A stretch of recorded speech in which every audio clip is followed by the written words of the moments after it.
Hi, this is Jaya. In this video, we shall see the summary of The Princess and the God, a tale of ancient India retold by Aaron Shepard. Once upon a time, there lived a king who had many wives but not one child. Morning and evening, for 18 years, he prayed for the gift of children. One day, goddess Savitri, the child of the sun, answered his prayers and gave him a daughter. The daughter came from his favorite wife. The king named her Savitri after the goddess. People thought she herself was a goddess, and when the time came for her to marry, no man asked for her. Her father told her to go and find a man worthy. Then he will arrange the marriage. With servants and counselors, Savitri travelled from place to place. After many days, she came near a river crossing, and there lived many who had left the towns and cities for a life of prayer and study. Savitri entered and bowed to the eldest teacher. As they spoke, a young man came into the hall, and he guided another man, old and blind. That was Prince Satyavan, who guided his father, the name Satyavan meaning son of truth. Savitri turned home and she found her father with a holy seed called Narada. Her father asked if she found a man to marry. Savitri uttered the name Satyavan, and Narada said that she must not marry him because he would die 1 year from today, and the king said to choose a different husband.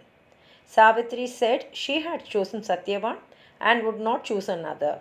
How long or short his life may be. Soon the king went with Savitri to arrange the marriage. Satyavan asked Savitri if she could bear the hard life, wear a simple robe, and eat only the fruit and plants of the wild. Savitri said she did not care about comfort or hardship, be it a palace or a hermitage, and they become husband and wife.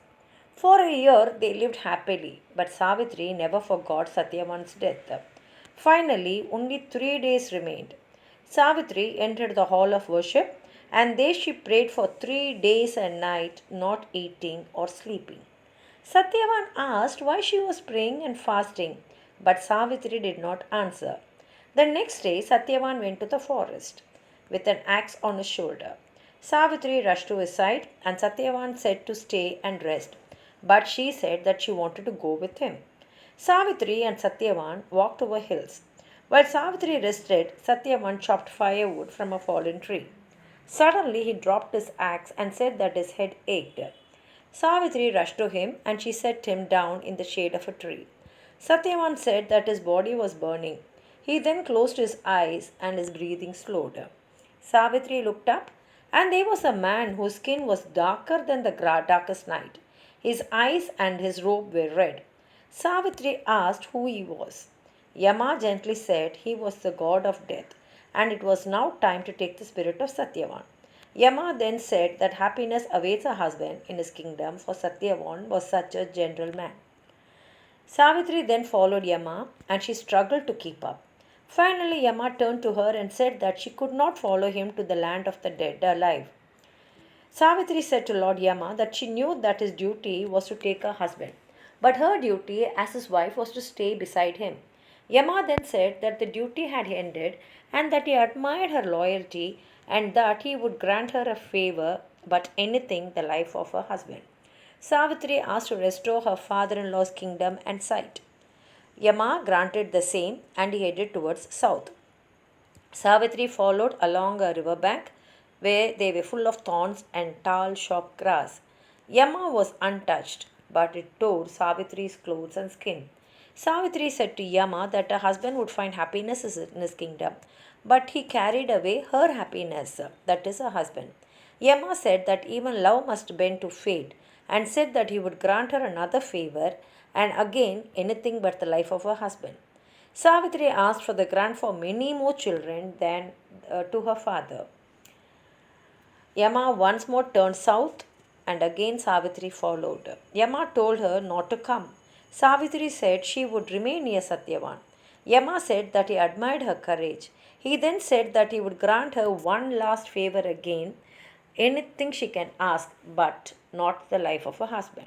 Savitri said to grant her many children and let all the children be the children of Satyavan. Yama's eyes grew wide as he stared at Savitri. Yama said he could not grant her wish without releasing Satyavan and said that her wit was as strong as her will. Yama then released the spirit of Satyavan and the spirit flew north. He said that Satyavan had won her husband's life and blessed her and went. Savitri then made her way back to Satyavan. When she came back, his eyes opened. He said to Savitri whether he had slept for a long time, and she smiled and cried at the same time. And then they returned home. Finally, Savitri's father became a father to many more children. Satyavan's father regained both sight and kingdom, and Satyavan eventually became the king, and Savitri became his queen. They lived long and happily, blessed with many children. So they had no fear or tears when Yama came again to carry them both to his kingdom after many, many years of happy life. And here ends the story. If you have anything more to add on to what I've said, please write it in the comment box. Like the video, share it with your friends, and if you're not subscribed my channel, please subscribe and support. Thank you.